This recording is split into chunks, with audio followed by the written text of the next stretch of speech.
Thank you. Buenos dias. And that's the only word I know in Spanish. I do apologize. But in order to come a bit closer to you, at least, most of the slides are in Spanish.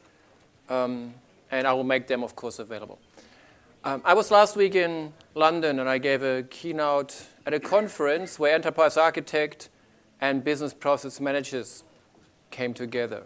And after 1 hour, when I sat down, 80 tweets were generated, and a blogger had written 3 pages that I could read about my own presentation after 60 minutes.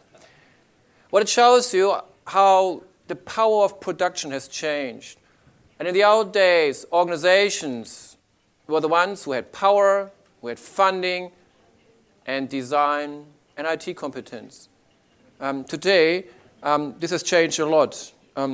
And today what we see is that we have a center of new gravity, and these are our consumers. So what you can see, of course, is the network of Facebook as an example. 12% of the world population is using Facebook and is spending 12% of the internet time. And we call this the democratization, the consumerization of technology. My 10-year-old son gets an iPad from his school.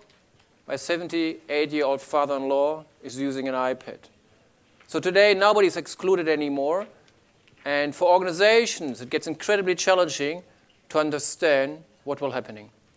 When I talked to one of the largest retail banks in the country, they said, we are not concerned about other banks. We are very concerned about social media. The gentleman here was the CEO of Commonwealth Bank.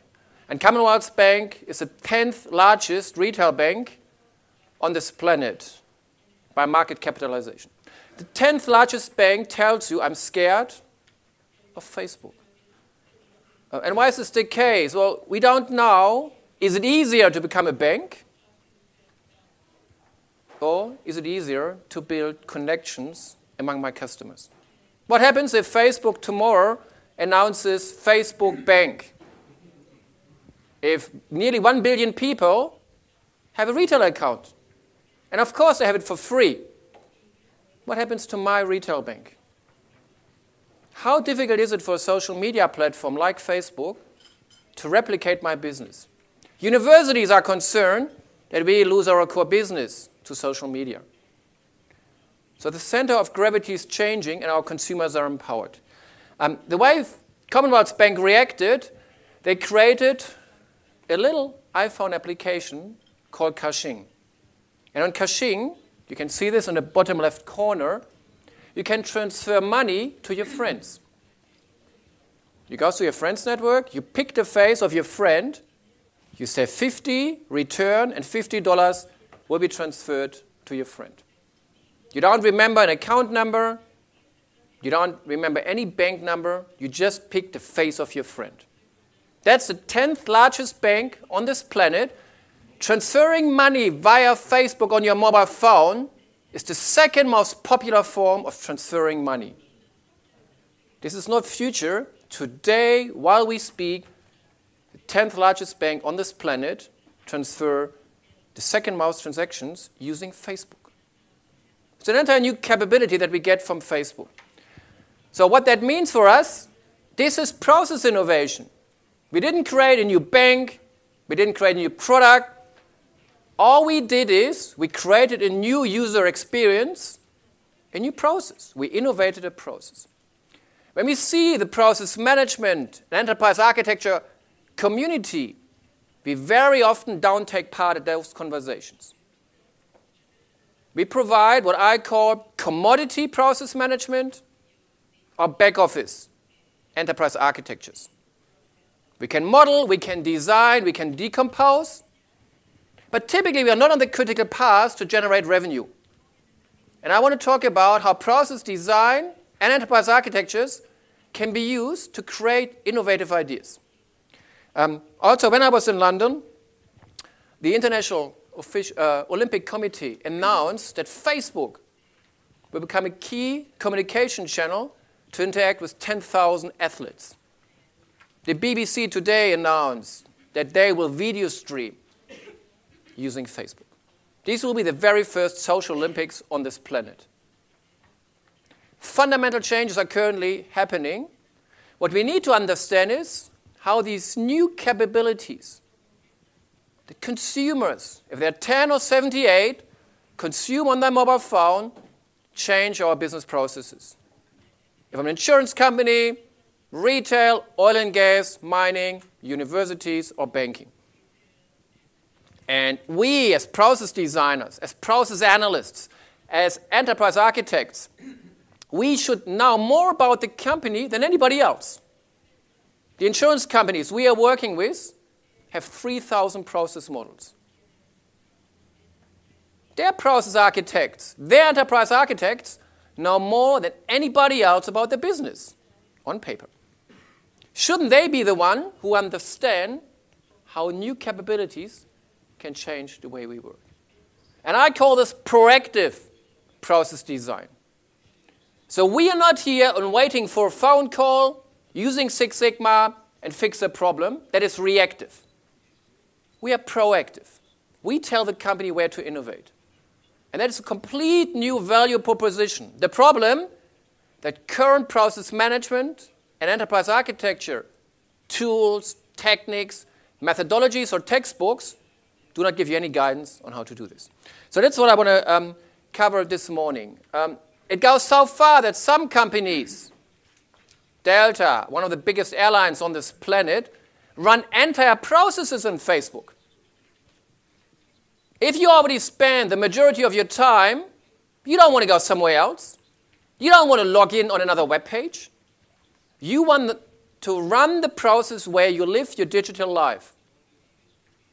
So on Facebook, that means, yes, you can book your ticket, of course. You can check in, of course.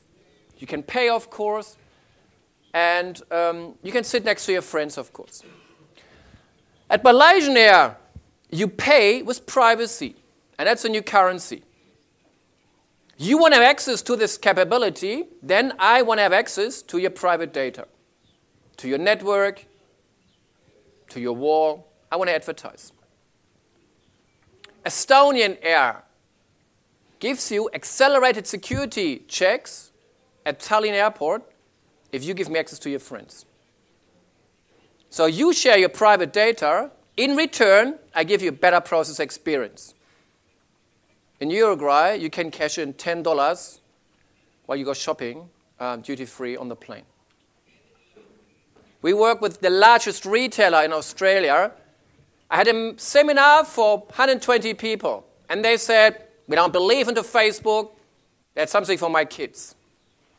The management said, everybody has to be at least signed up on Facebook. You don't have to be active, but you all need to understand what we can do. Last summer, their toy sale went up from $400,000 to $4 million. It increased by the factor 10 by increased use of Facebook and Twitter. So this is not just some future vision. This is happening in front of our eyes. And for us, it's important to convert what we see emerging into capabilities and then try to understand how we utilize those capabilities. So I want to talk about 4 items. First, I want to highlight 3 drivers.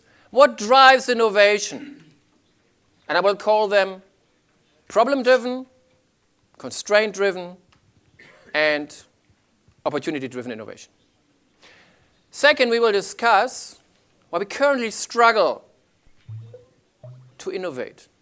Why do we have problems in process design or enterprise architecture to come up with new ideas? In the retailer that we work with, they have got 150 business analysts. They all can design BPMN. They all can do Six Sigma. They all understand lean management. They all give you the same process. And when we ask them, can you give us a better process? We get 150 different solutions. So how do I bring more consistency in our design capabilities? How do I make people, analysts, better designers? And I'll show you some very tangible examples. And I will call them enhancement, derivation, utilization, and creation. So I want that you walk away with 4 very tangible ways of how you create ideas. You don't have to be creative, but we can start to see new solutions that we haven't seen so far. So innovation is a term that is heavily used. It can be perceived as a process, and that's maybe natural for process people, the process of innovation. And I'll talk about this later briefly. Or it can be perceived as an outcome. I innovate, leading to a novel contribution. That can be small, that can be massive. So innovation doesn't have to be groundbreaking. When Michael Hammer and Tom Davenport, 20 years ago, initiated thinking in the management about processes, their focus was on radical re-engineering and massive innovation. In both books, you didn't get any guidance on how you actually do that. They only gave you examples, what companies have achieved. They never told you how you actually get there. So, when it comes to innovation, we have to work out what's our appetite. How ambitious do I want to be? And our lesson is that most process analysts and enterprise architects are modest. We want to make small changes, some operational changes. Many process analysts and enterprise architects are not popping up in the boardroom and generate new solutions or processes that generate massive revenue. And the lesson that we learned is, while we need a certain set of people who give us basic capabilities, an enterprise architecture framework, a modeling tool, guidelines, or Six Sigma training, and that's what I call back office or commodity BPM. That's what I'm teaching my 180 students every Monday morning. In the second wave, what I need is people who can capitalize on this capability and truly change the organization. They have to be extrovert. They have to stretch the business. They have to see solutions that the business cannot see. Someone who's good with tools and techniques typically can't do that. Even worse, they don't want to do it. So in BPM 1.0, we built up capabilities. In the second wave, what I call BPM with a purpose, we need capabilities to truly innovate. And that requires people who can see new solutions. So I want to give you some examples of how this looks like. And we will talk about especially 2 facets of innovation. Core and basic innovation, typical small-scale operational improvement, in most cases invisible to your customer. We clean up internal processes, internal approvals.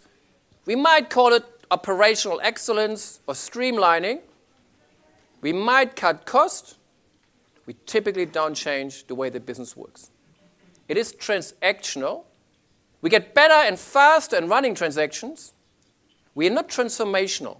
We don't change what we truly do. We don't change the experience of our customers or change the products and services that we can deliver. So, basic innovation is typically well understood, and we understand how to do this. And this is the red line. If you're my process design team, my enterprise architecture team, I give you a process that is broken, I point to the problem. It takes too long, it costs too much, customer satisfaction is low, and you take your tool set, you analyze, do activity-based costing, modeling, and simulation, Lean and Six Sigma, and at the end, I get what I expect. It doesn't excite me, but you fixed my problem. Who gets accounts and gives me a profit and loss statement. It's like a controller who understands how to run Excel macros. I don't know how to do this. I trust you can do this. I get them from you, and it doesn't excite me. And so this is so hard for us when it comes to basic innovation to truly excite organizations and their business partners.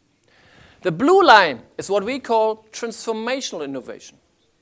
How do you come up with the idea to transfer money using Facebook? How do you create groundbreaking, new, innovative processes? That's what we call transformational innovation. So my point is, below the line is well understood. Textbook, commodity, business process management. Above the line, where we don't really know what could be done, where we have to be innovative in the sense of creating novel, unexpected contributions, is much harder. My focus is very much below the line is problem-driven innovation. We react. We're used to reacting. Above the line is proactive innovation, and it tends to be more transformational in nature. And again, I want to give you some examples for how to do this. Example from a retailer we worked with. Typical back-office BPM capability. Using ARIS, a couple of thousand process models, modeling guidelines, and nearly 100 people trained in Six Sigma. And nobody was excited about what they do. Until they decided we have to provide innovation as a service. And their service catalog, their center of excellence, the group that offers process design, they created 3 so-called services. And we call them improve, change, and innovate. Improve is 10%. I come, minor operational fixes, and that's it. Change, 30% change to the business. It's like a small-scale project. I require change management, process management. It has to fit into my architecture. And yes, I need process design. Innovation, 100% change.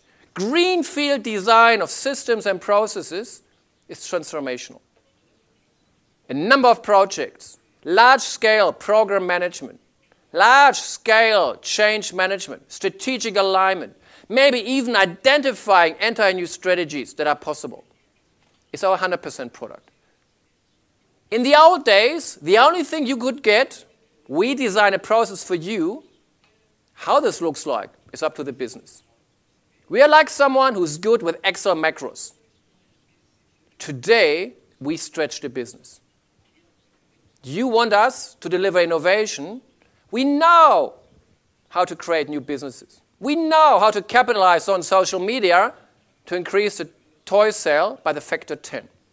Today, the process design team sells you 3 different products: improvement, change, and innovation. So when we work with organizations, we work on a service catalog. What is what I can buy from you? What do I get? And what services do you have to combine to make this happening? Most companies are good with a 10%. Most process design and enterprise architecture teams are rather poor when it comes to radical change. So, agenda items. I want to talk about the 3 drivers: problems, constraints, and opportunities. Talk about why we struggle, and then give you 4 ways of what can do better. First one, problem-driven innovation. I give you a simple example. We worked with an insurance company, motor insurance.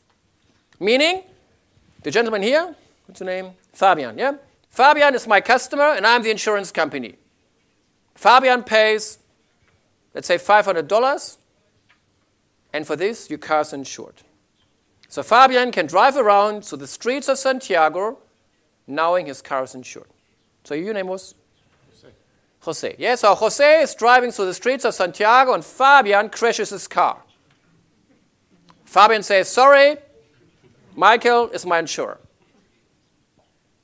So Jose will call my call center. After a few minutes, I pick up the phone, say, hi, hola, Jose, what happened? Yeah, your customer Fabian crashed my car. My neck hurts, my car is damaged. I want to lodge a claim. The insurance company says, no problem. We have 14-page paper document. You give me your postal address. I will post it to you. You have it maybe in a week. Fill it out. Make sure I can read your handwriting and send it back. Do you have any idea for how we can improve this process? Thanks. Can I get one idea for how we can improve this process? I need you. One idea.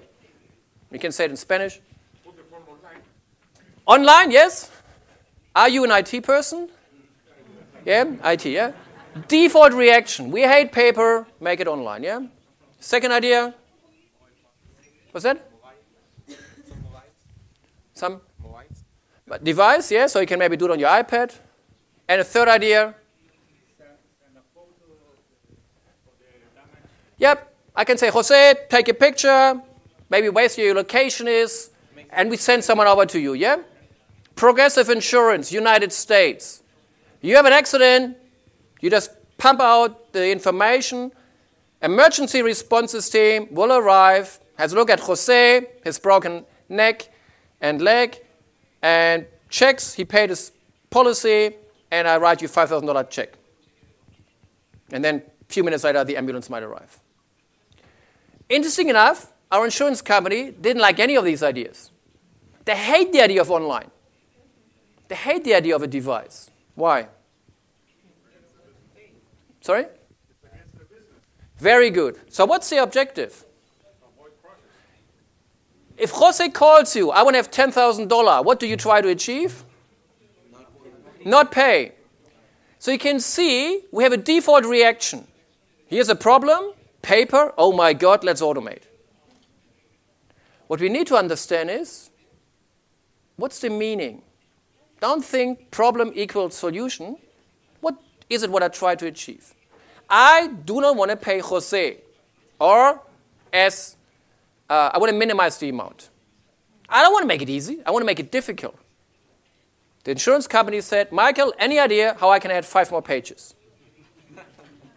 So what we learn is, when it comes to problem-driven innovation, we always have to understand the objective. Most companies, when they describe their process, describe the way they work. They don't describe the way they want to improve. They don't describe what they try to achieve. That's how we do procurement in BPMN. What do you try to achieve? Minimize time, maximize compliance, be flexible, standardize, minimize the cost of purchased goods or the administrative costs of no idea.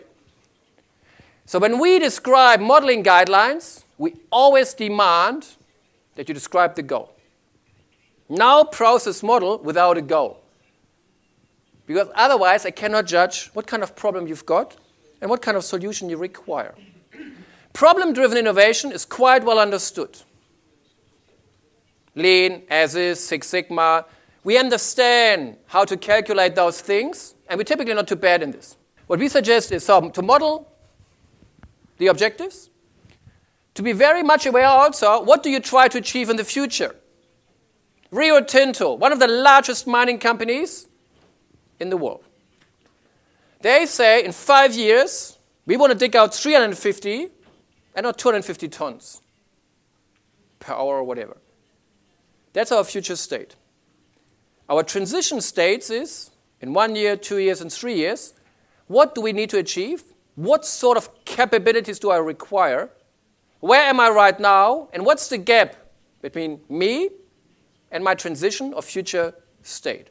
So problem-driven innovation doesn't mean a problem today. It could be a problem that comes up in 2 years. Capability-based planning. Where do you want to be in 5 years? Transition states, where do you want to be in between? And what's the gap between you and those states? And then you want to involve your consumers. And this is where we work on what we call private process management. We work, Oscar talked about value chains. That's a value chain for your life. What I call the birth to death value chain. You want to manage your life. mylife.org. You've got a child, you get married, you buy a house, you get divorced, there's a funeral to organize. These are complex, long-living processes.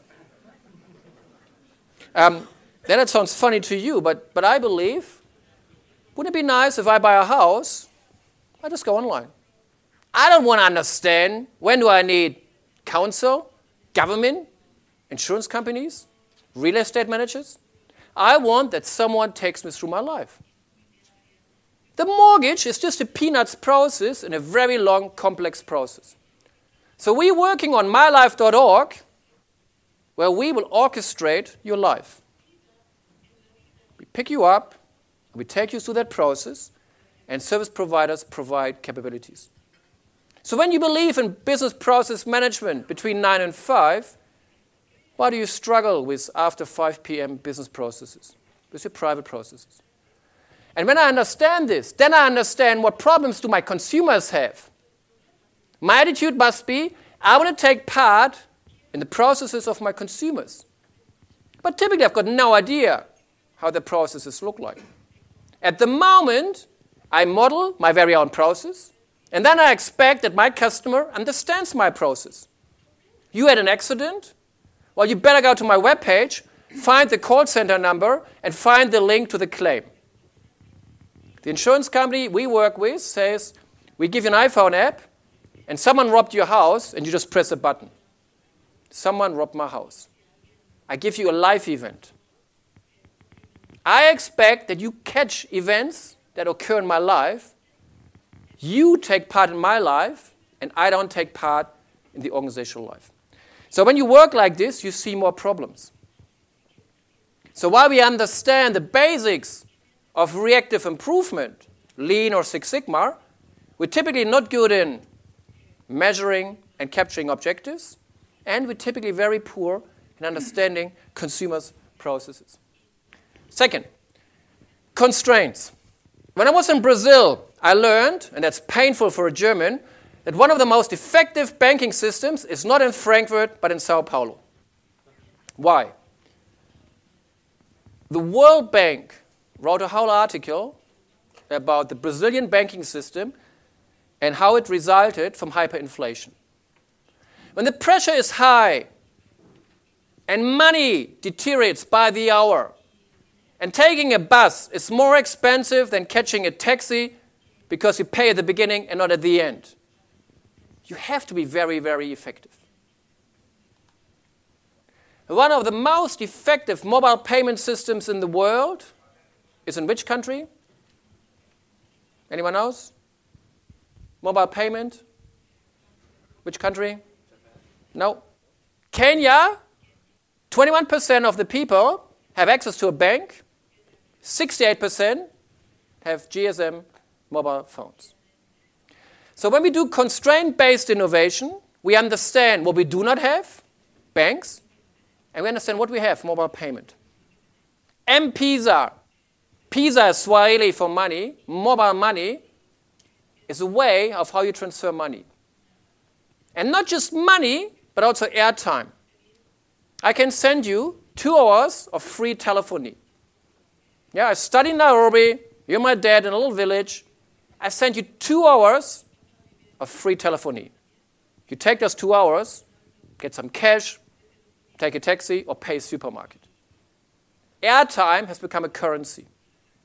I could have never created this in a country like Chile, Australia, or the US, because we don't have that constraint. I can show you a little video, and then let me know what kind of constraint do we find here. Now we go to South Korea.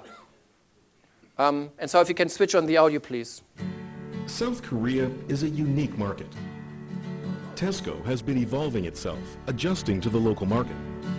It even changed the name itself from Tesco to Home Plus. And at last, it grew to rank number 2 in Korea. But Tesco had to overcome one obstacle, a fewer number of stores compared to the number 1 company, Emart. Mission: could we become number 1 without increasing the number of stores? We made an in-depth study into Koreans once more. Koreans are the second most hardworking people in the world.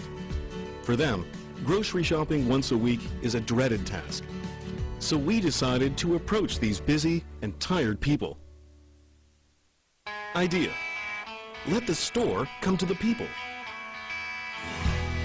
We created virtual stores, hoping to blend into people's everyday lives. Our first try was subway stations. Although virtual, the displays were exactly the same as actual stores, from the display to the merchandise.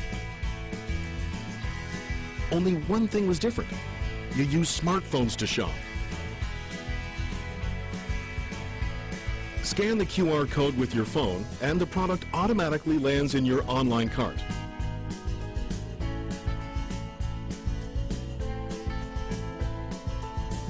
When the online purchase is done, it will be delivered to your door right after you get home.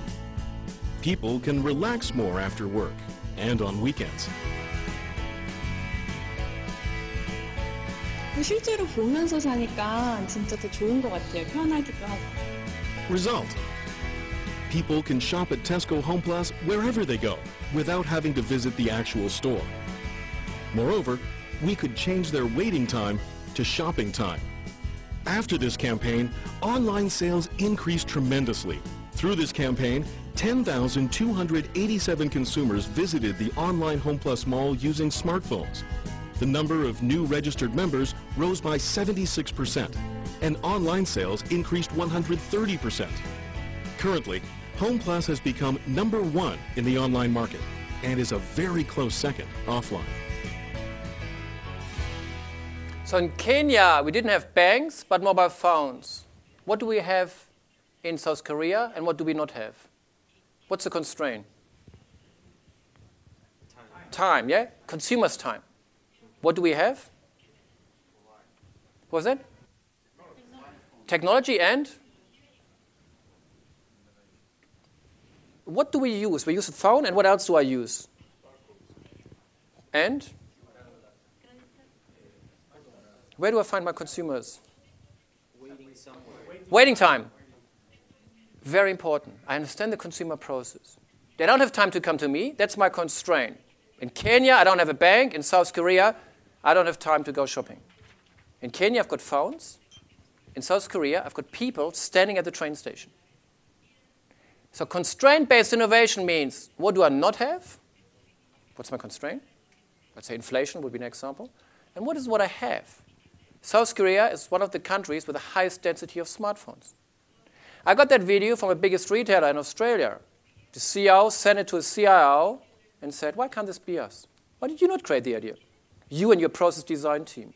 What do? You draw some process models or you create innovation? Why can't you create that idea? Why don't you think like these guys? Since a couple of months in Sydney and Melbourne train station, you can do the same. Next year, every single bus stop will be a supermarket in Australia. All I need is 2 square meters of wallpaper. Every bus stop becomes a supermarket. Australia is a country with the second highest density of smartphones. People take public transport, they have smartphones, they can go shopping. BPM team didn't win because we didn't create the idea. We didn't think about constraint-based innovation. So when it comes to constraint-based innovation, we have to capture context. Where do I find inflation, lack of banking systems, high smartphone density, customers are waiting? Where do I find this in your process models? Where do I find this in your enterprise architecture? If you don't capture this, you cannot innovate. We have an insurance company, 3,000 process models. They want to know, how does weather change our process? Tropical storm in Brisbane, we get 20,000 phone calls and not 8,000. What process needs to be changed? Where do you model weather in your processes? Foster's. You might know Foster's from Formula One, large brewery. Temperature goes up by 1 degree, sales goes up by 2%. What do you do on a hot weekend? What supply chain processes needs to be changed? Where does Foster's model temperature? That's context-aware design of business processes. We call it reverse innovation. If you go overseas, Woolworths, our retailer, says, we don't find constraints in Australia. We go overseas, find innovation by finding constraints, and then bring them back to Australia. Reverse innovation means looking for constraints outside your own environment, because that's a pressure cooker for innovation. And then you bring it back, like Woolworths. They would have never generated this idea. Now that they have the idea, they roll it out. So if you don't find constraints in your neighborhood, go and search them somewhere else. Third item, opportunities. Problems, constraints, opportunities. Curtis Kimball sells crème brûlée in the street of San Francisco. What is he doing on his mobile phone? He sells. So he receives money. What does he do? Billing. What's your biggest problem? You're on your little bike. Nobody knows you. You drive through the streets of San Francisco. Let them know where you are. Very good. Let them know where you are. And how do you do this? GPS. GPS. And how do I listen to Curtis? SMS or what is cheaper? Twitter. Yep. Curtis has become a story in the New York Times. Curtis tells you where he is. I checked this morning, 22,000 followers. This is an hour ago. 22,238 people want to know where Curtis is. It's like Facebook. Twitter is for free. It has become my communication channel. Today, I can use location-based alerts. I don't just listen to Curtis. If Curtis is closer than 300 meters, I get a notification. So I leave my office, buy my crème brûlée, and come back. Location-sensitive processes. To the best of my knowledge, there's not a single workflow vendor who supports this. They might give you a task list on your mobile phone. They don't channel an activity to you because I know where you are. In Australia, popular, a little game called Frenemies. Frenemies is the opposite of Facebook. I hate you and you hate me. So what we do is we download a little application, and if we are closer than 300 meters, we get an alert so we can avoid each other. Location-based alerts, and the question, which of your hundreds or thousands of processes would benefit from this? This is Curtis. This is a one-man show. This is not a large company. But this is capitalizing on opportunities. I don't have to fix anything. I don't have a constraint. But, hey, what can I do with Twitter? So here's another example. It doesn't have to be the vendor. It could be a consumer. Walgreens in the US, I believe. You scan your tablets, and that generates an order. Where are you? Where's the closest pharmacy? You want to come or home delivered? So my customer starts to pump out information. And the third one is Lufthansa is tweeting for you. My wife wants to pick me up. Lufthansa will generate events. They call it My Sky Status. So we learn from all these examples, we capitalize on technologies. The point, who in your BPM team studies emerging technologies? Do they all sit there and react or draw enterprise architecture diagrams? Or do they say, hey, guy, location-based alerts, come back in 2 weeks and tell me which process benefits? You check the iPad, you do cloud computing, you do RFID. Who in your team is doing this? So when we work with process design teams, we make 1 or 2 people exclusively in charge to understand new opportunities. We keep their back free. You don't have to react. Now lean management, now Six Sigma. You just try to translate emerging opportunities and the capabilities and then shape processes. In our retail example, we have processes that describe when facial recognition becomes a common capability, how do you go shopping? When you come to the supermarket and I can recognize your face, what would that mean for you and for me as a supermarket? And this process is designed on standby. So from the second facial recognition becomes popular, we can switch on that process. It's like an enterprise architecture, a business process on standby. We just wait that this technology emerges. This is proactive design. This is not reacting to a problem. So that means whether I'm a retail banker, Amazon, Dell, Tesco, in all these cases, we didn't change the product. We remained a supermarket. We remained a bank. We sell books or computers, what we do is, now we sell process innovation. You transfer money, you shop differently, you order online. So when your product is mature, yeah, the pork that you ship to China, the insurance that you sell, the car that you produce, when your product is stable, it is the process that cries for innovation.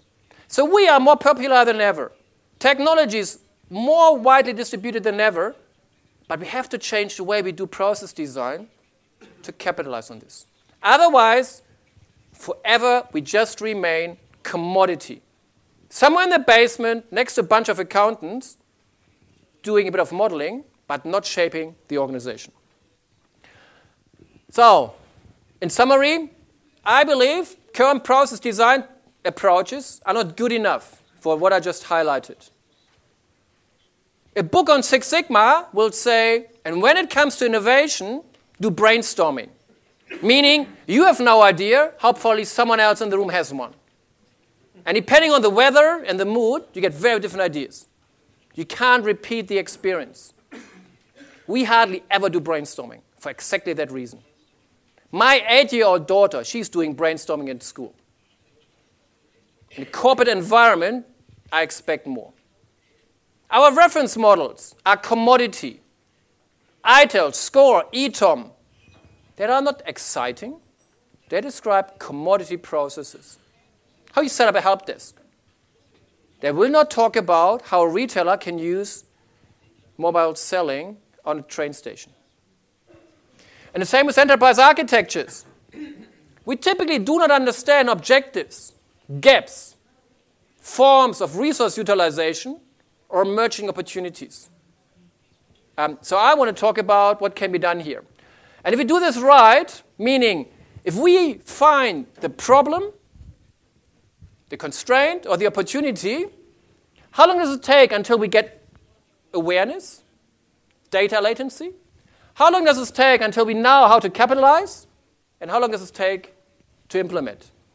And this gap is innovation latency.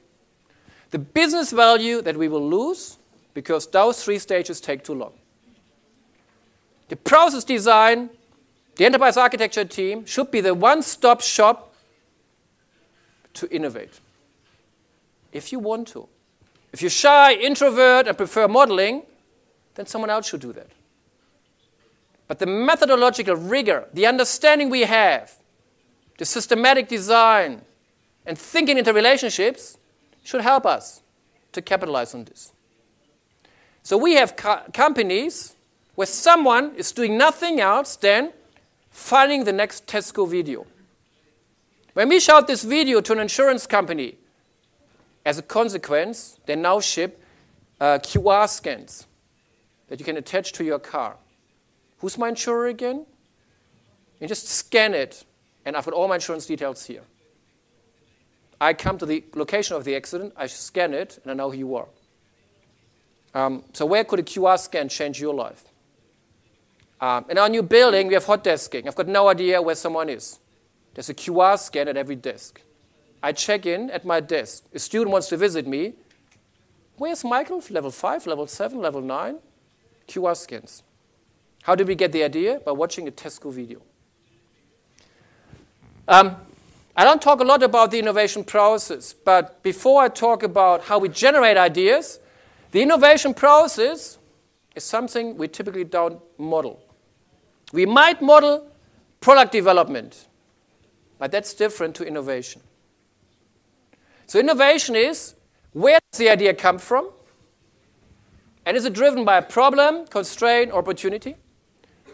Incubation, productization, and commercialization. How do we do this? How do I bring rigor without killing constraints and creativity into this process? We studied the process of making Hollywood blockbusters. Lord of the Rings, Harry Potter, and so on. That's one big process. Yes, somewhere you have to be creative. Make a monster and the customer doesn't even know what they want. But 80% of that process is just like a big transaction, like a banking process. This is nothing else. My problem is AQPC and other frameworks don't talk about innovation. Or if they talk about innovation, that talk about the narrow IT innovation. Today, there's hardly a detailed reference model for how to innovate the organization. Low-hanging fruit for anybody who wants to help an organization to improve the process of innovating. So let's come to the interesting part. What are the 4 ways of how to generate ideas? I'm not a creative person. I might be good in designing processes. I understand UML, state charts, TOGAF or segment, Six Sigma, Lean, activity-based costing, or process simulation. But I'm not creative. And what I want to say is, you don't have to be creative. Keep using your methodologies, and I'll show you 4 examples of how you can see ideas. And so the next slide will summarize 4 items, 4 ideas of what you can do. And so the point is that these 4 ways give you a way for coming up with new ways of thinking.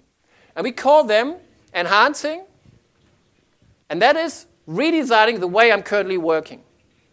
So to the far left, enhancing, it's the only way how we innovate based on current ways of working. Derivation means I learn from others. I'm an insurance company. What can I learn from Tesco? I'm a university. What can I learn from the way Delta is selling services in Facebook? I'm a retailer. What can I learn from an airline that allows their VIPs to check in quickly, while a typical supermarket works in the opposite way? The incentive is to buy less than 12, and you have an accelerated service. No supermarket in the world provides that sort of VIP service. Why not? I'm not creative. I learn from an airport. Utilization is internal use of resources. What can I learn from what I've got? Creation is what can I learn from my consumers. So I go quickly through those 4, and I start with enhancing. Simple, very simple example, acknowledging that your processes are much more complex. Can I quickly ask, who has been on the Empire State Building? So at least you know of the Empire State Building. Yep, second biggest office in the US, following the Pentagon, and of course, for a long time after September 11, the tallest tower in the United States. We opened the door in 1931, and on level 86, there's a viewing platform. So tourists come, wait for a while, go up to level 86, enjoy the view, and go. That's our process. What's the objective? You're in charge of this process. What's the objective? Customer experience. I want to maximize the customer experience. I want to make customers happy. What else? Now, what else matters? Well, there's other people working at that building, safety. Yep. So safety matters, customer experience matters. What is most important for most companies? Money, yeah, profit. That's not a charity tower, money. So we want to make money. So we are process people. We don't create the idea of rotating a restaurant or building an elevator or having a new marketing slogan. We are process people. We are simple people. We understand how processes look like, yeah? So what we do here is we capture the 6 stages. So you wait for 10 minutes. You pay $23 US. On a sunny Sunday afternoon, you wait for 90 minutes. You go up, enjoy the view, and leave. Now I can ask you, can you create 3 ideas for improvement?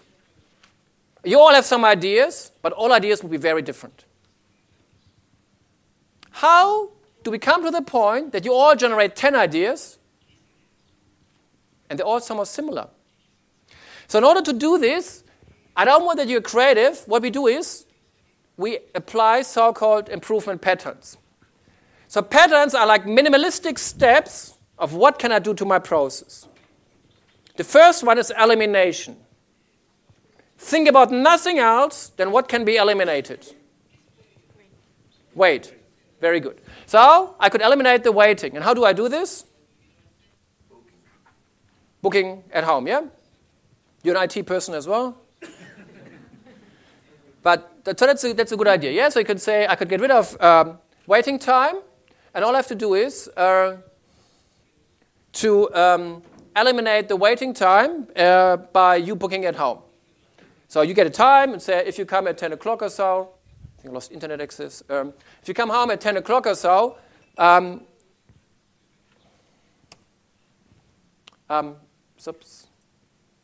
eliminate the waiting time.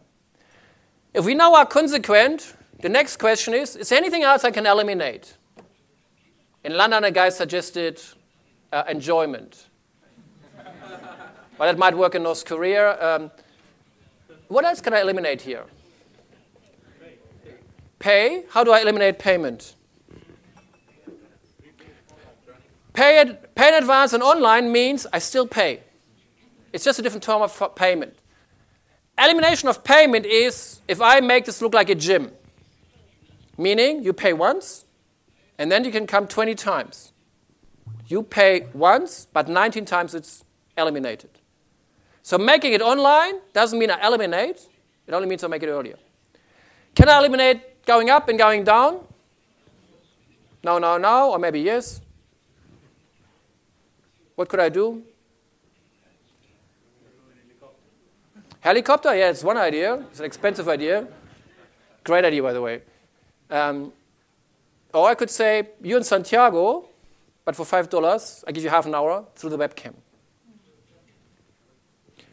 We're not creative. We just eliminate whatever can be eliminated. We also don't say they all make sense. We're just here to generate ideas. Pull or not push. Anyone in kind of manufacturing knows this. It's called Kanban. Yeah? So we do the same, meaning when people leave, we let other people go up. There's an ongoing kind of pull mechanism inbuilt. Resequencing. Resequencing means we do all 6 steps just in a different sequence. What can I do? What could I change? What could I move around? Who said pay at the end? Very good. Why would you do that?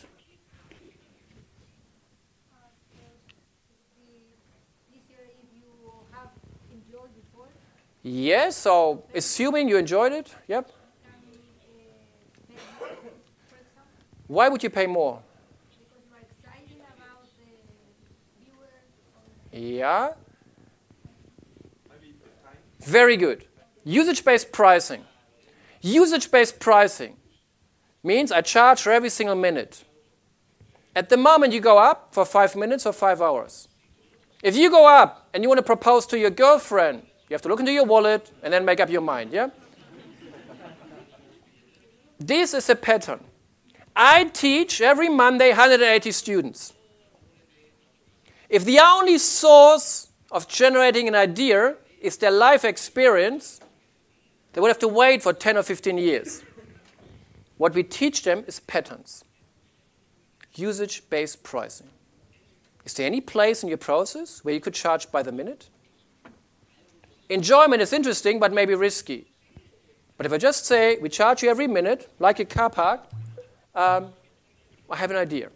Again, I'm not creative. I just learn from a car park. I deploy usage-based pricing. Decoupling means I can split certain steps. So let's say you pay and you get the ticket later. Some supermarkets are doing this. I scan and you pay here. I decouple 2 steps to eliminate bottlenecks. I can integrate steps. Yeah, so what I can do, for example, when you leave, I can maybe integrate leaving and enjoyment.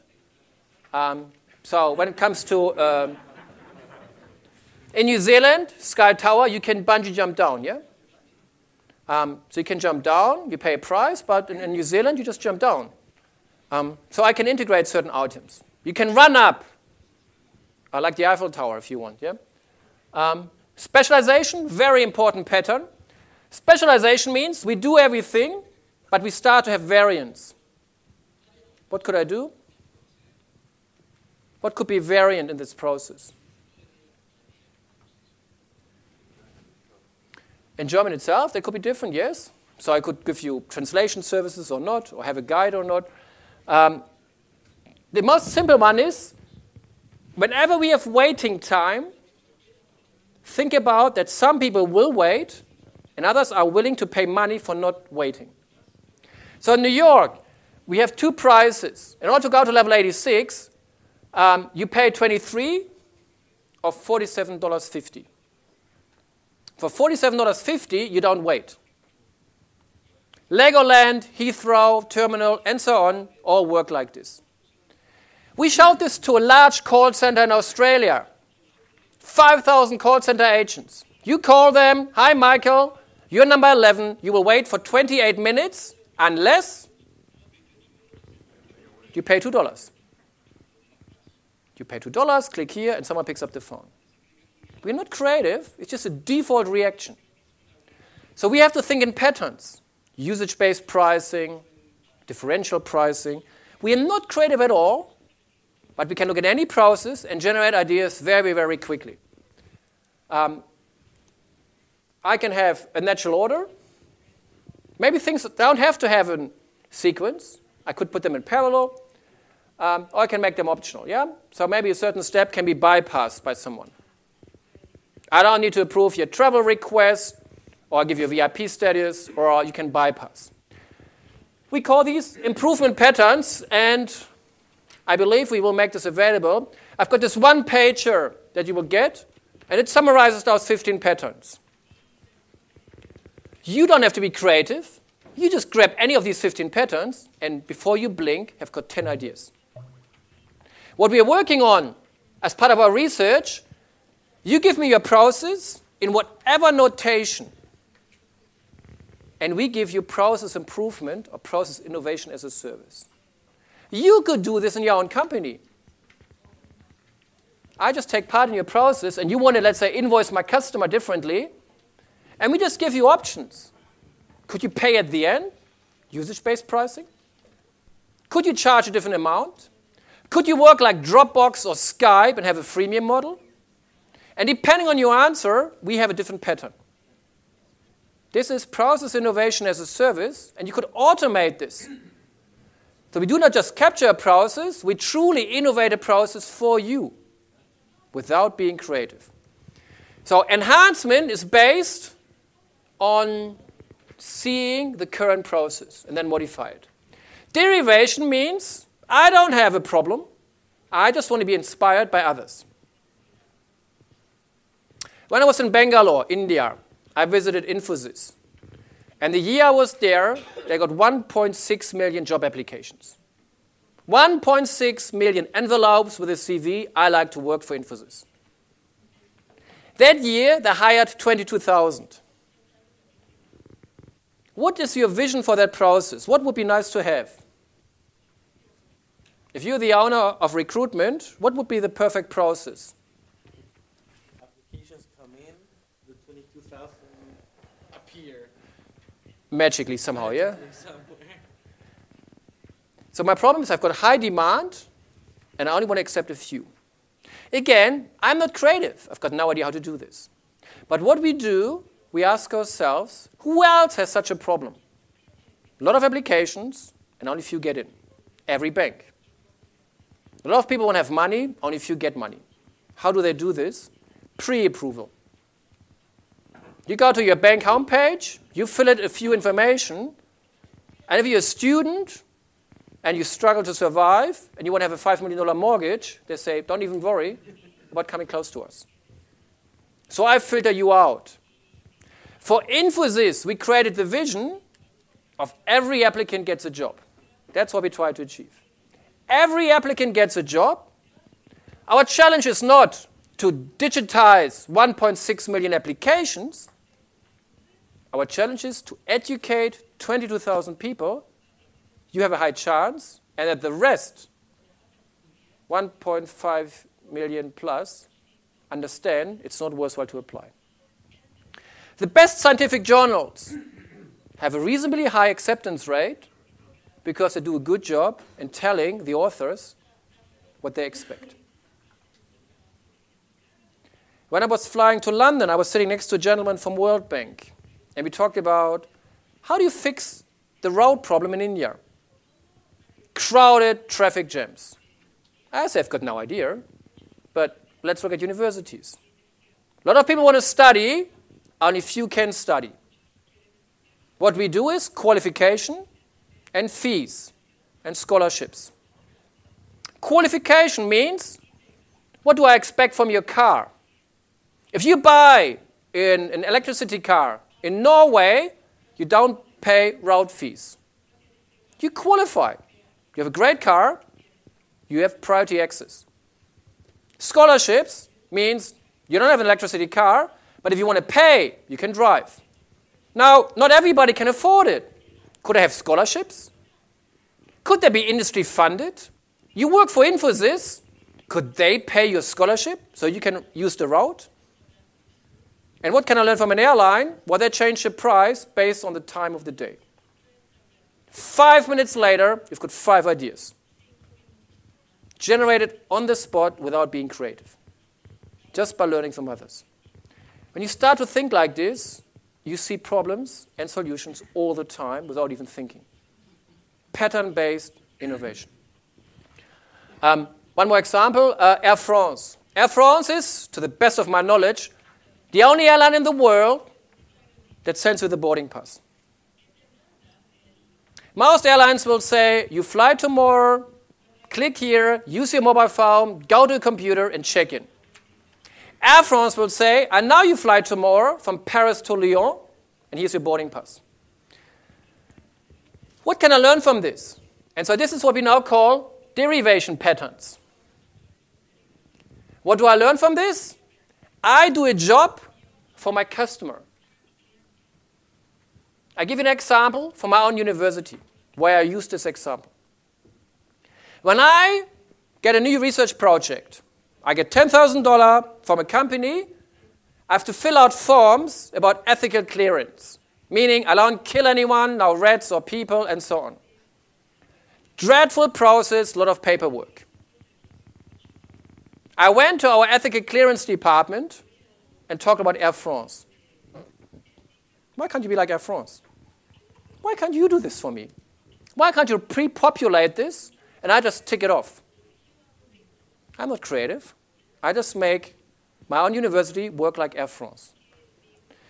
So what we're working on is finding those patterns and make them available to the whole world for free. I'm a bank, I've got a pricing problem. I'm insurance, I've got an issue with claims handling. I'm a hospital, I have an issue with mortality rate. Hey, how can I improve? Right mouse click, and we give you patterns.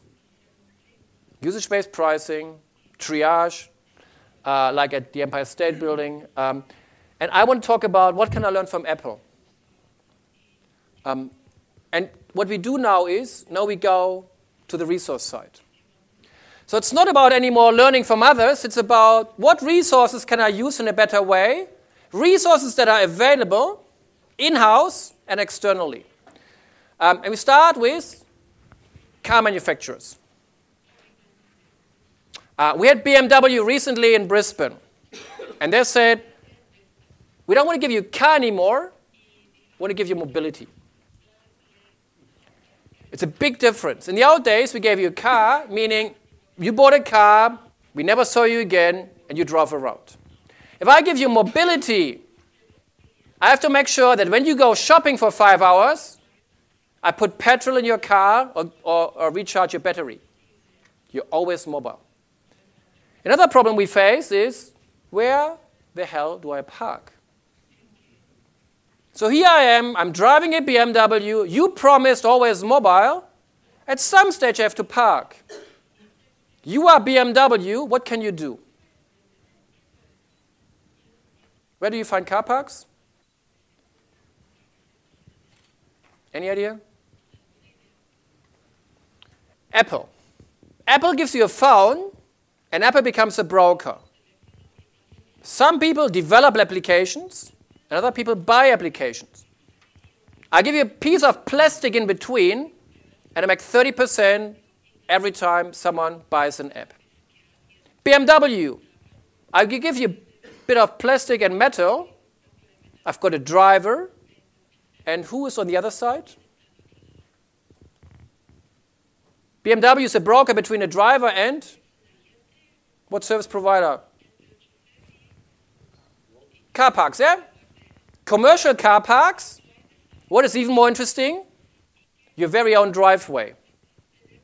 While you sit in this conference, your garage at home is empty. Do you want to earn 12 pounds? Do you want me to sell your garage to someone who likes to park in your neighborhood? That's what they do. It's called Park at My House.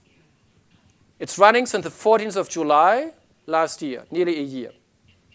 BMW has become a broker. I've got a driver, I understand their needs, and I invite people out there to give us their driveways or garages. In the future, I will know that you run out of petrol. What do? I will send a request to petrol stations in the neighborhood. They will bid for your business, and the one with the highest discount will get the offer. From the second we have this allocated, I will guide you to that petrol station. I become a broker. I'm not creative. I just use resources that are out there. In this case, I use driveways. If you take your own very own car, not just your driveway, yeah? Imagine you make 12 pounds today while you sit here. What do I do with a car that parks outside? Imagine these figures are right for you. You use your car 3 or 4% of your time. What could I do with the other 96%? Well, if you're in France, you can sell it. It's called bus car. Bus car takes your car and becomes a broker between you, a car owner, and people who want to have a car. So you make the 12 pounds because the garage is sold.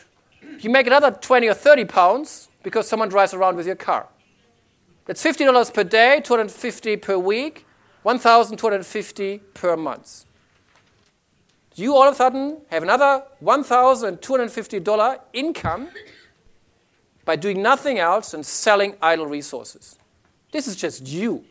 This is not your company. You can use this today. That's not future. $1,250 extra income every month by selling car and garage. Now imagine you're a company. Now imagine, hey, I'm an enterprise architect. Where in my enterprise architecture, which is full of assets, do I find asset utilization? Nowhere. I met a bunch of architects, including John Zegman last week, and we talked about exactly that. Shouldn't your enterprise architecture of the future show you assets, idle assets, and what you can sell? And what would that mean for our process community? That would mean you have a simple process, swim lane, or whatever kind of model, and you see the resources that are allocated. Then I would see how busy they are. And what do I do then? What's the next step? Like your car, you sell what is underutilized. So if this resource is underutilized, I take it to the market and say, is there someone, some broker, and can you sell it to another process? Walmart is selling their car parks at nighttime. So you sell idle resources, like Amazon.com sells their inventory space or the computer space. What are the idle resources in your organization? Where do I find them in your enterprise architecture? When I load your processes against it, where are these idle resources and how much money could you make? We just made $1,250 per month for your family. How many millions could you switch on tomorrow? You're not creative. You just switch on idle resources. But that's a different way of thinking. It's not a beautiful architecture. It is using your architecture for innovation. Huge commercial opportunity. Let's talk about other resources. We studied nurses and the way they work, and we realized they work in a very different way. Some are doing a quick and brilliant job, and a third row in pink, they hardly react. Beginners, a lot of reaction, and a lot of time wasted. We call this positive deviance, meaning, what can I learn from the best? At the end of each semester, I've got 30 lectures, 30 academics who teach. And like here, we ask our students, what do you think about the lecture? Some lectures are great, others are not so good. In the old days, we go to the guys who are not so good, and we train them, educate them, or fire them. What do you do today? You go to the best, and you try to learn from them. But if I go to my best lecturer and ask her, you are the best, do you know that? What will she say? No, I have no idea. Now that I tell you you're the best, can you tell me why? And what will she say? I didn't know that I'm the best. I don't do benchmarking. I don't sit in other lecture theaters. I just do my job. We call this positive outliers or positive deviance. We had a project with Queensland government, shared service provider. 10,000 invoices every month. 50 accountants all do the same job. In the old days, we would have designed the business process, do some lean management, Six Sigma, find all the weaknesses and clean them up. 8 weeks later, bunch of ideas, correct? What we have done is, tell me who are the 2 best accountants. It's her and him. They don't know why, but we spent 4 hours trying to understand why. Codification, customization, policies, behavior on the phone. We spent the next morning writing up those procedures and distributed them to everybody. 24 hours later, the project was finished. 24 hours later, a process was massively improved. Nobody used Six Sigma, lean management, or process modeling. Nobody. 24 hours later, the process was dramatically improved. I'll give you one more example. We work with Woolworths. 190,000 employees, biggest retailer in Australia, one of the top 20 in the world. I've got 870 bakeries. Can I use the same way of thinking? What we do right now, we define, how do you define success of a bakery? That could mean the highest amount of waste, bread you throw away in the evening. What we agreed on is profit per square meter. Just agree on one metric, it could be anything, but agree on we want to maximize profit per square meter. Then we got the sales data for the last 2 years. And we identified these are the top 5 bakeries. We visited those bakeries, same experience. The baker had no idea that they are the best, and they had no idea why they are the best. So our task is to make them consciously competent. What can we learn from this experience? What is the secret of your success? Do you start to bake the bread at a different time? Do you play music? Do you interact with them differently? Do you change your products? What can I learn from you? 2 of my PhD students are doing the night shift while we speak at these bakeries, searching for success. We do a root cause analysis of success and not of failure. If we make the bottom 10% look like the average, we will save $50 million. And we do this in the next 12 weeks. $50 million by learning from the best. Now process model, now Six Sigma, now lean management. Just learning from the best. Very, very, very simple. This is utilization. We use internal resources to dramatically improve the way we work. Typically not part of the toolkit. The key issue is, in order to repeat success, we have to be consciously competent of success. And most people are not. The process design team in this retailer contributes to conscious competence. I can also use external resources. I started with Facebook. I can use information that pops up on the outside. When my PhD students travel, they just tweet. One of the girls working for us went on honeymoon to Hawaii. She just tweeted, I want to go to Hawaii. 3 hours later, 3 quotes. In this case, Air New Zealand, I think it took them less than 2 hours to respond. We call this social signals. We are listening to the behavior of people out there. And what can I learn from the behavior out there to commercialize? So I use resources that are available outside the organization, like your driveway. Now I pick up single events and live events. So what that means is I've got my process, but my process now can start much earlier. You said you want to travel to your girlfriend in Perth. Could I sell you an airfare? I don't wait that you come to me. I come to you. We interact much earlier, and I generate net revenue. So we start the process earlier, and you might even bid for a business. You become the customer, and you can bid. If you want to catch a taxi in Sydney, you can see free taxis. So you are here, and these are taxis driving around. In the old days, you had to call them, and they would allocate. Now you grab the taxi that you want. I'm here, you are here, and I grab you, and you come to me. I have gravity all of a sudden.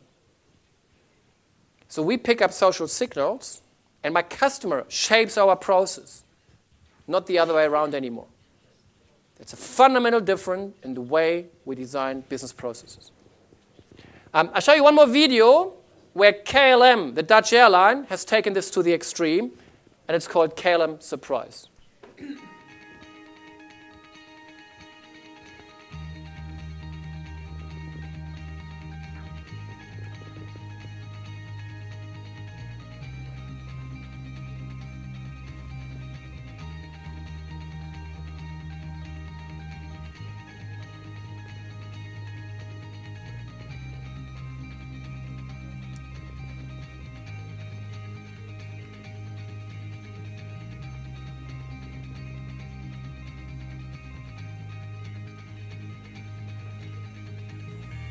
Welcome to KLM Surprise.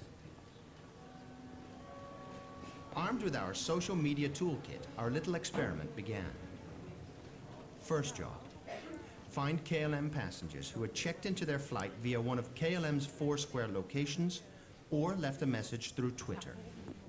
Second job, search their social profiles, get to know them in a discreet manner, to think of a personalized gift. Ja, dat is een goeie. Nothing fancy, like a house or a sports car. Just small stuff. Carry-on size stuff. Third job, hunt them down and deliver the gift. Fourth job, F9, Abu Dhabi. repeat steps 1 and 2 until either success is achieved, boredom sets in, or blisters need to be treated. Abu Dhabi staat niet aan boord. Ik moest helemaal door de security heen en zo. Die zit niet op de vlucht. Omdat zij een heel sportief iemand is en een weekend Rome gaat doen, kijk, is het misschien leuk als we haar zo'n Nike Plus bandje geven. Ja, wel heel leuk. Dan heb je dat niet nodig. Niet naar Bomhof. 100% zeker dat het er is, want ze kreeg net een bericht, denk ik. Ik hoorde haar KLM zeggen. Goedemiddag. En je liet ons weten via Twitter dat je met ons reist vandaag. Ja. Dus we hebben een kleinigheidje voor je gekocht. Nou, wat leuk. Om je een hele fijn weekend is het geloof ik, hè? Ja, weekend. Fijn weekend te wensen. En omdat je sportief bent kun je daar de afstand meten en hoe lang je erover doet. Hartstikke leuk. Maar ik weet er al die goed voor is. Ja, daar loopt hij. Kom even. Pim. Gelukkig hebben we je gevonden. Ja. Hoi. Hoi. Dag. Pim, je hebt laten weten dat je met ons vliegt vandaag naar Washington. Ja, dat klopt. Dus we willen je verrassen met iets, een kleine aardigheid. Je bent als van je iPad verstuurd, toch? Dus we hebben een tegoedbon voor je van €15 om apps te downloaden. Dat is leuk, dankjewel. Tot ziens. Nou, deze Twitter staat: in Mexico huisjes bouwen voor daklozen op initiatief van Hoopland. Lijsters, middelgan, of weet je, of hoe heet dat spul van tegen... Ja, E24, vlucht KL 0783. meneer heet Medebok, hè? Ja, zo heet het. Natuurlijk wel even gaan kijken op mijn iPhone. Ik ga die meneer even opzoeken. Ik heb zo'n klein fotootje. En Medebok, zoekt u die? Ja. Die zou er moeten zijn. Hij gaat huisjes bouwen in Mexico. U reist vandaag met ons naar Mexico? Ja, dat klopt. En u gaat daar iets moois doen, of niet? Ja, dat klopt. Ja. Heel eerlijk, via Twitter heeft u een berichtje gestuurd dat u op Schiphol was en dat u met ons naar Mexico vloog. Alsjeblieft. Voor wat energie en wat verzorging. Een hele fijne reis. Ja, bedankt. Een mooie reis.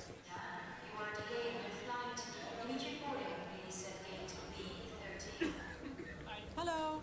U bent meneer Breedman. Ja. Dag meneer Luisberg. Dat ben ik. Bent u mevrouw Bergen, mevrouw Sauenaar? Hallo. U gaat vandaag naar congres op zoek naar nieuwe verbindingen. Wat waarschijnlijk ook wel over social media gaat. Ja. U heeft vandaag via Twitter laten weten dat u met ons reist naar Cairo. En dat vonden we in dat verband zo leuk dat we u een kleine verrassing willen aanbieden. Dus bij deze hopen dat u een hele fijne reis heeft. Het is een bioscoopbon voor de social network. Die wil ik graag zien. We wensen u een hele fijne reis, een inspirerend congres. We kregen een berichtje van uw buurman en we dachten wat leuk, want hij zei, nou mijn buurvrouw is echt een voorbeeld, want ze is al een beetje op leeftijd en ze reist nog zoveel. We hebben een klein cadeautje voor u en we hebben ervoor gezorgd dat u een stoel met extra beenruimte, economy comfort heet dat, voor u op de heen- en op de terugweg hebben geboekt. Dus dan zit u wat ruimer. Ik vind dit gewoon fijn. Ja? Ja.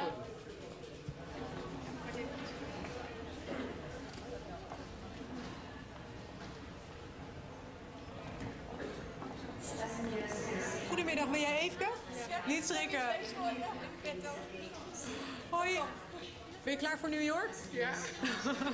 Je liet via Twitter weten dat je naar New York ging. We hebben gewoon iets kleins voor je, een kleine rijtje. Niet schrikken hoor. Super, dankjewel. Ik zal daar meteen even twitteren. After several weeks of handing out little gifts, a few things became apparent. In the age of social media, doing something that creates a real smile on somebody's face is much cooler than attaching a smiley face. But most importantly, it seemed that indeed an airline could use social media to both surprise and make a small difference to a passenger's day. And we're not just guessing that. We know, because they told us. And their friends. Massively. In Brisbane, we had a gentleman who tweeted, I'm at Brisbane Airport, I leave in 3 hours, I'm bored. 20 minutes later, he got a book of his favorite author, using the same idea. The point is, we cannot pick up these events. Yeah, you saw Oscar's models. They're full with little circles, events. In the future, you catch all of these events, or a large extent, outside the company. Can you help us to catch them early? Can you create new customer experiences? We have to understand how we do this in terms of technology and consumer behavior. But what will happen is, in the future, consumers will start the process and not us. And they do this on a little mobile device. I want to end my presentation with talking about creation. So creation is now the one point we have to think out of the box. And in order to check this, I show you a little example, and I want that you tell me what's the next symbol. And if you know the answer, can you please stand up? So anyone who can see the next symbol, please stand up. Don't tell us the answer, just stand up. Anyone? If you have a 7 or 8-year-old son or daughter, stand up. You said it, yeah? Yeah, I've got one. Very good. Stand up. What's your name? Christian. Christian, very good. So I've got one. Who else? And if you think like a child, then you know the answer. Take this home to your kids, and they will tell you in 5 seconds what the answer is. Why? Because kids read, write, count. You think like an IQ test.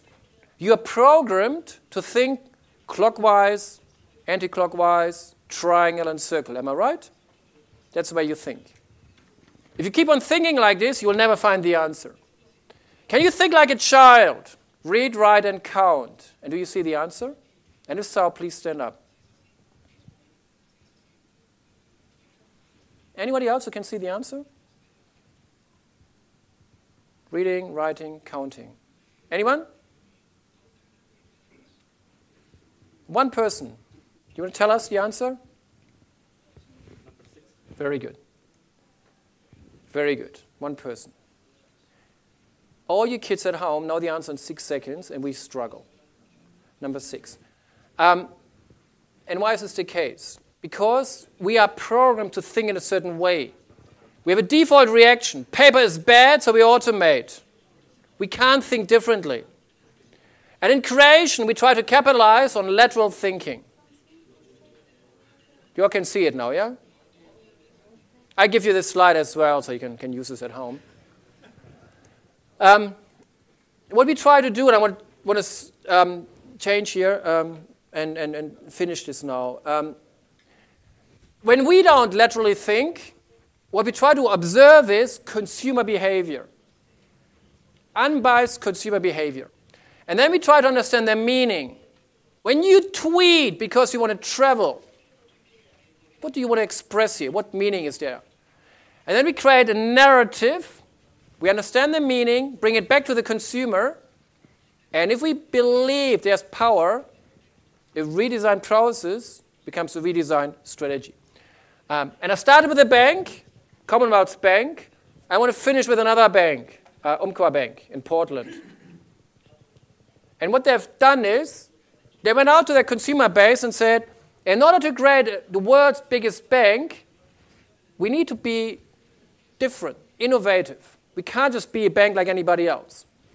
So what we've done is, same story. We took the idea of a human-centered bank, and the consumers wanted to have a community. They want to understand, how do I plug into this bank beyond financial transactions? As a result, the bank sent their employees to Ritz-Carlton and Starbucks. Not to other banks. For the customer experience, what can I learn from Ritz-Carlton and Starbucks? That is what we called earlier derivation. I learn from others. Second, I changed my process. Today you go to this bank and it feels like a coffee shop where, among others, you do financial transactions.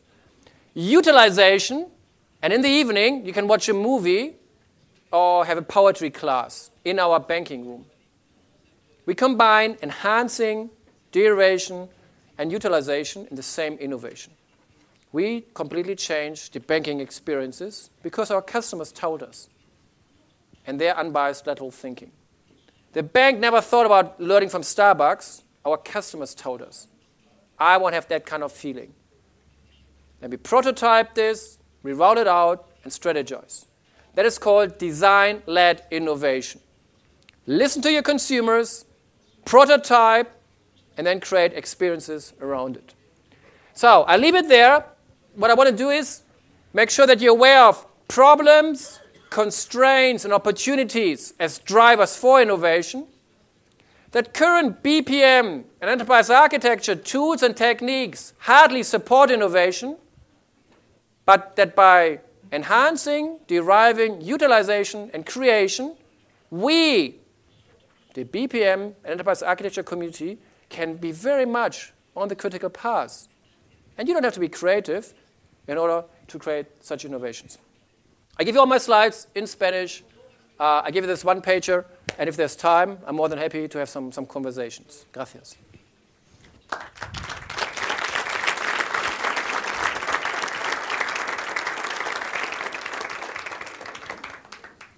You say that you have to have a very open mind when you are talking about innovation, but many of the real business are under a lot of restriction, government restrictions, superintendencies, or in rules, laws. What you can say about that in terms of innovation? Sure. So the question was about the restrictions I get from governments. In Kenya, we have the restriction we don't have banks. In South Korea, I've got the restriction you don't come to my supermarket. These are massive restrictions. In Brazil, I've got hyperinflation. In Australia, I've got a high dollar, and I'm far away from everything. Restrictions can be huge potential for innovation. So if you think about this in a positive way, first of all, it can accelerate innovation. So if this default reaction, a constraint is bad, so we can't innovate, we reduced our professional staff by 25%. Today, I get better services than 12 months ago because we've got more restrictions and not less. Because all of a sudden, we have to think about this in a very different way.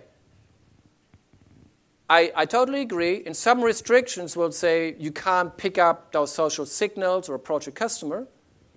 And I agree. that's negative. My point today was very much restrictions can be something very positive because they put pressure on your organization to innovate. We shouldn't sit there and be passive. If you don't have a proper banking system in Kenya, there's potentially much bigger restriction to your innovation than the sort of policies we have and their impact. Tesco, yeah? If the restriction is your customers don't have time to come to you, you have a big problem. But you saw the solution they generated, yeah? What would be the best way to start to innovate on that? What would be the innovation pattern that you define? So yeah, the question is now about innovating your business model. What I try to articulate is, with a focus on processes and resources, how you can create new ideas, where they impact your business model. Like if you take the 9 fields of Ostenwalde and the business model canvas, I don't think you can say this in advance. It could impact your customers. We had a few examples. It can create new business partners. Yeah, the BMW example. BMW all of a sudden is dealing with people who have driveways. It's a complete new business model. And all of a sudden have complete new business models because a new process, Tesco, new customer experience. So I wouldn't say what I talked about has a narrow field. What we haven't done, what I like to do is to connect our 4 ways of innovating with the 9 dimensions of Ostenwalde and see if there's some correlation. Today I wouldn't have an answer for that. Yeah. But I'm confident it has impact on all 9 facets. Yeah, depending on the business driver. That's right. But it's not just depending on the business strategy. This last example showed you can even bottom-up influence strategy. Yeah. So we are not just here in reacting to strategy. We can shape strategy. One of our clients says, where are examples around the world where innovative processes have changed the strategy? Not, here's a strategy, please innovate. I innovate, and that shaped our corporate strategy. Customers told us they want to have a community-based bank. We shape a process that has influence on our strategy. Bottom up, not top down. So what would be the foundation for a company that has a strong competitive advantage to change its business model, trying to innovate, trying to get a new business model? Well, you always want to be ahead. So even if you're the best, you want to change. So if I take Tiger Woods before he had other problems, he changed the way he played golf, being the world's best golfer. He was ahead of the pack and thought, I can do better. The bank, Commonwealth Bank, is the 10th largest and the biggest in Australia. They are the ones who create Cushing. It's not the second best bank, it's the best bank that created the innovation. I can afford it. My profit is higher than yours. I can afford innovation more than you can. So the pressure to innovate, the opportunity to innovate, if you are ahead of the pack, is higher than for those guys who are behind you. They might have more pressure, but I have maybe more opportunity to innovate. So innovation can be done even if you're market leading. Innovation can be done in constraints. Innovation can be done before you change your strategy. What would be the innovation driver for our government, let's say? Customer experiences. Alberta in Canada is working on these private processes. You want to get married in Alberta, they take you through the entire process. To the point, if you want to get married in a public park, they will point to the form you have to complete. Why? I want to attract people to Alberta, and they feel they get the best possible government services. State government in Brisbane. You want to open a coffee shop? We will tell you what steps you have to take. We put you in touch with other people who open a coffee shop. Do you want to open your coffee shop in Melbourne, Brisbane, or in Sydney? Who provides the best service? Amsterdam. So government doesn't mean I have to stand still. I've got all kind cost of citizen satisfaction metrics that truly matter to me. Yeah? So how do you measure that investment on your innovation efforts? It could be, in my coffee shop example, the extent to which I attracted business to my city. But that's more or less a mid-term and long-term indicator. Yes. Not for every innovation I have a short-term indicator in the next 24 hours. It could be the annual citizen satisfaction survey that I run. We have an insurance company, and they measure customer satisfaction for their key processes once a year. You're a government. Why would you not do the same? You run the government department. Wouldn't that be your key metric? Do you measure employee satisfaction every month, every year? You want to keep being in business after the next election? There are tons of KPIs you could create. It's the question, do you want that? That's another question. Some of you guys. All right, thank you.